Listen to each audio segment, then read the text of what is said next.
નમસ્કાર દર્શક મિત્રો, હું છું પરેશ ચૌહાણ. સૌરાષ્ટ્ર સમ્રાટ ન્યૂઝ ચેનલમાં આપનું હાર્દિક સ્વાગત છે. આરજેએસ હાઈસ્કૂલ ઢસા જંકશનના રાષ્ટ્રીય સેવા યોજના યુનિટનો વાર્ષિક કેમ્પ યોજાયો. શ્રી આરજેએસ હાઈસ્કૂલ ઢસા જંકશનના રાષ્ટ્રીય સેવા યોજના યુનિટના દર વર્ષે કરવામાં આવતા વાર્ષિક કેમ્પનો શુભારંભ લાઠી તાલુકાના સરકારી પીપળો મુકામે કરવામાં આવ્યો હતો. આ વાર્ષિક શિબિરમાં વિવિધ સેવાકીય પ્રવૃત્તિઓ કરવામાં આવે છે, જેમ કે સ્વચ્છતા અભિયાન, જનજાગૃતિના કાર્યક્રમો, અંધશ્રદ્ધા નાબૂદી, કુપોષણ નાબૂદી, પક્ષી બચાવો અભિયાન, પર્યાવરણ બચાવો અભિયાન, વૃક્ષારોપણ, જળ સંચય અભિયાન વગેરે કાર્યક્રમો શાળાના સ્વયંસેવકો દ્વારા હાથ ધરવામાં આવે છે. આ ઉપરાંત રક્તદાન શિબિરનું પણ આયોજન કરવામાં આવે છે. સરકારશ્રીના સ્વાસ્થ્ય હી સેવા અભિયાન અંતર્ગત અને રાષ્ટ્રીય સેવા યોજનાના આ વાર્ષિક કેમ્પની પ્રવૃત્તિ અંતર્ગત સમગ્ર પીપળવા ગામનું સ્મશાન, શાળાઓની સફાઈ કરવામાં આવી હતી.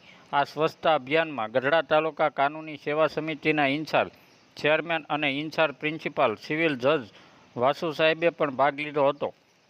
વાસુ સાહેબ તથા સિનિયર એડવોકેટ શુકલભાઈ એએસએસના સ્વયંસેવકોને ખૂબ સરસ મજાનું માર્ગદર્શન પૂરું પાડ્યું હતું અને કોર્ટની કામગીરીથી વાકેફ કરવામાં આવ્યા હતા. તેમના દ્વારા શાળાના વિદ્યાર્થીઓને સેવાકીય પ્રવૃત્તિને સરાહનીય કામગીરી કરવામાં આવી હતી. કેમ્પમાં સ્વયંસેવકોને માર્ગદર્શિત કરવા માટે આ અગાઉના દિવસોમાં ઢસા પોલીસ સ્ટેશનના પીઆઈ તેમજ પીએસઆઈ વગેરે પણ પધાર્યા હતા તથા આગામી દિવસોમાં ટીડીઓ સહિતના અધિકારીઓ તથા સ્થાનિક ધારાસભ્યો પણ કેમ્પની મુલાકાત લેવા તથા વિદ્યાર્થીઓને માર્ગદર્શન આપવા માટે આવનાર છે.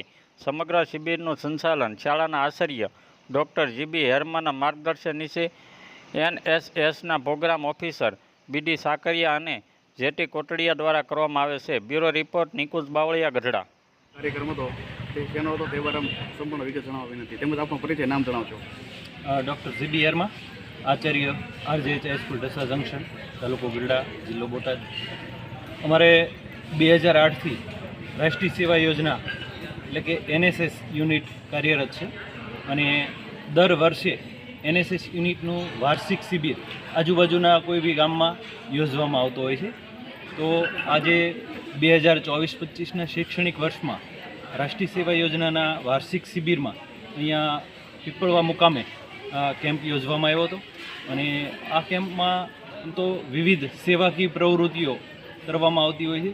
ખાસ કરીને સ્વચ્છતા અભિયાન અને અત્યારે જે ગવર્મેન્ટ સ્વચ્છતા હી સેવા યોજના ચલાવે છે તો એ અંતર્ગત પૂરા ગામમાં સ્વચ્છતા અભિયાન ચલાવવામાં આવે છે અહીંયા.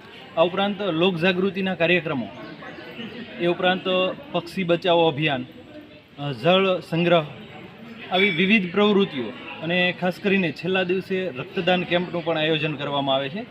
આ રીતે સમગ્ર કાર્યક્રમ જે છે એમાં આ શાળાના લગભગ 100 જેટલા વિદ્યાર્થીઓ આજુબાજુના જે ગામમાં આ કેમ્પ યોજવામાં આવ્યો હોય ત્યાં રાત્રિ રોકાણ સહિત ત્યાં જ રોકાય છે. સાથે એમના શિક્ષકો જે છે એ પણ ત્યાં જ રોકાણ કરે છે અને આવી પ્રવૃત્તિઓ થકી સમાજમાં જાગૃતિ ફેલાય એ માટે એક નમૂનારૂપ કાર્ય કરે છે.